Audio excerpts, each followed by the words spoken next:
Bom dia, sou Ana Carolina Fernandes da Silva, aluna do curso de Bacharelado de Conservação e Restauração de Bens Culturais Móveis da Universidade Federal de Pelotas, e vou apresentar o trabalho intitulado A Digitalização de Acervos Documentais no Brasil e suas intermitências. A digitalização dos meios de comunicação, acometida a partir do século XIX, passou por diversas mudanças até a chegada do século XXI, onde se difundiu a novos meios de guarda e repasse de informações.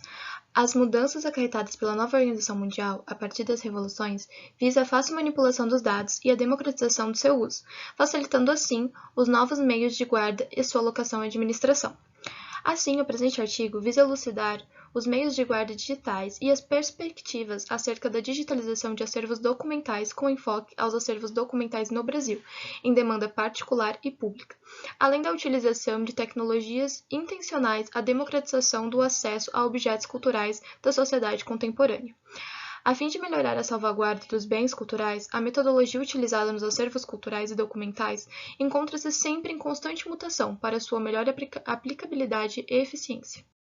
A digitalização surge nos anos iniciais da década de 90, através do boom tecnológico da década nos Estados Unidos da América.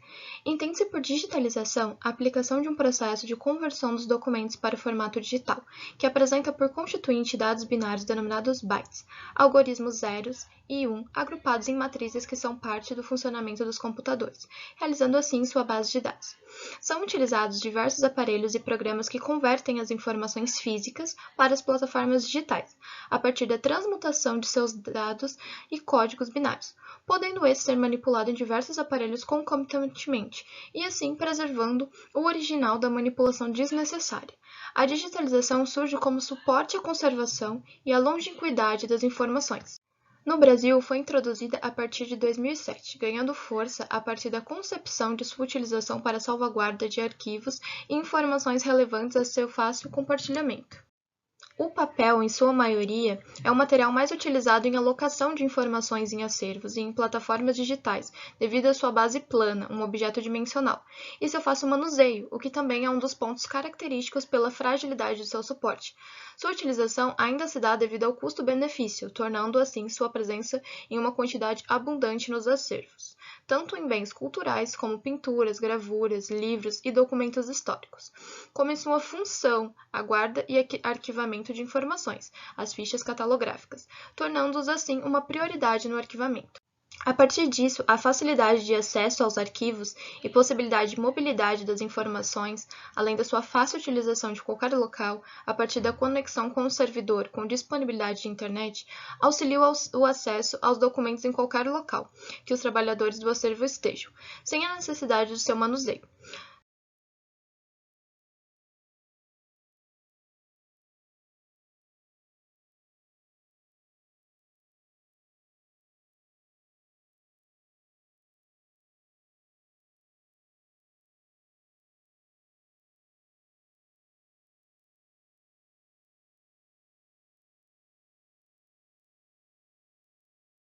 Doravante, as características de armazenagem e acesso fazem necessária uma predileção por parte dos acervos a serem mantidos digitalmente, para que as plataformas não acabem na obsolescência pelo excesso de informações contidas no local, e que também não acarrete a possibilidade do surgimento de um dos agentes de deterioração, como a dissociação das informações.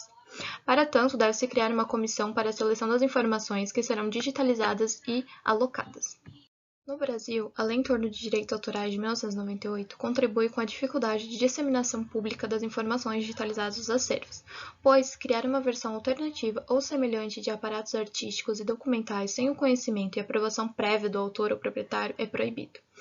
Devido à ilegalidade da prática de digitalização, mesmo com a intenção de salvaguarda do bem cultural e documental, a legislação brasileira permite a disseminação e modificação somente de obras que já detenham obtido o domínio público ou a aprovação prévia do detentor de direitos autorais, exercendo assim um dilema de preservação das informações e mantimento dos direitos autorais.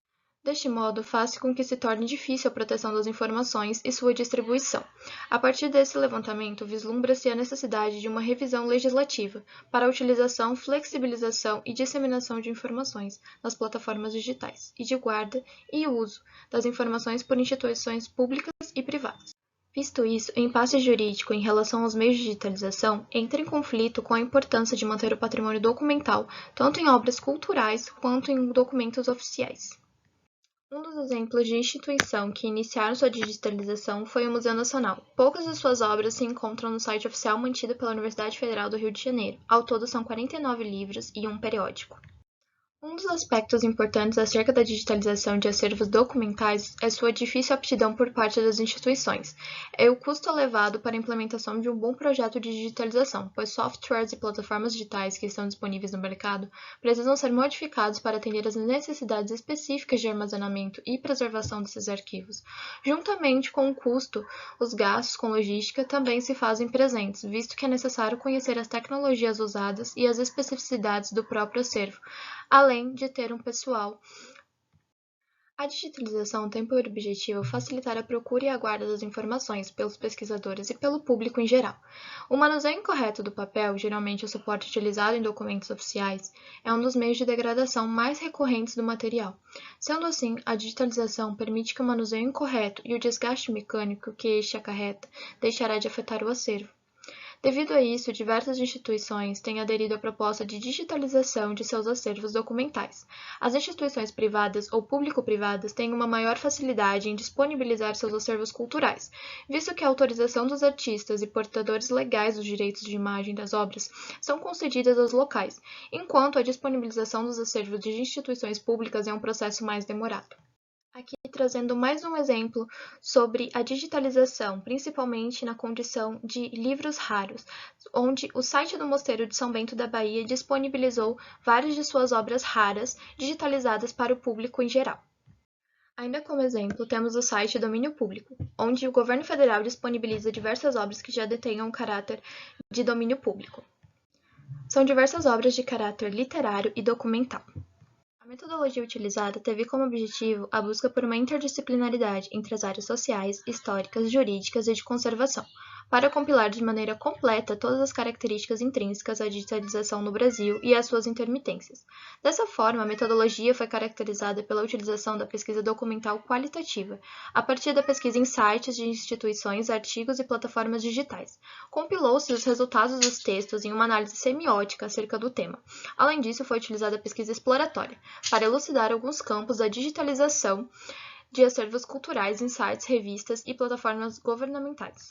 A partir da ótica apresentada sobre os impasses atuais acerca da digitalização de acervos culturais e documentais no Brasil, faz-se necessária sua utilização efetiva, visto que para manter a memória e o patrimônio nacional é preciso resguardar as informações relevantes à sociedade e os acervos em questão. Como pode-se evidenciar pelo texto, necessita-se de um suporte jurídico para um melhor aproveitamento das tecnologias para a conservação e distribuição de informações, pois analisando as leis em vigor acerca da temática, o mantimento de versões digitais de qualquer documento que não tenha aprovação prévia caracteriza-se como crime.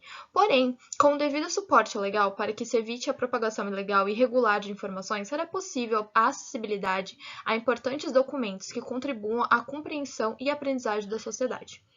Atualmente, o governo brasileiro demonstra um grande interesse em iniciar o processo democrático das informações à população a partir da criação de plataforma digital denominada Domínio Público, onde são disponibilizados diversos documentos de relevância cultural e científica, que já não tenham direitos autorais sobre elas, além de promover a conservação das informações de diversos locais do país a partir da utilização da Lei Rouanet, em editais em conjunto com outras instituições público-privadas e privadas, que disponibilizam aporte financeiro para a compra de materiais que contribuam com a manutenção e a conservação dos locais aprovados, promovendo assim a sua salvaguarda. A utilização das novas tecnologias para a preservação dos patrimônios documentais, acervos culturais e de informações relevantes às instituições vem apresentando resultados promissores quanto à sua utilização por instituições públicas e privadas para a preservação das informações e salvaguarda dos objetos em questão, visto que a metodologia digital permite que o manuseio indevido e exposição a possíveis agentes de degradação não entrem em contato com os bens culturais, promovendo assim sua salvaguarda efetiva. Muito obrigada pela atenção e aqui estão as minhas referências.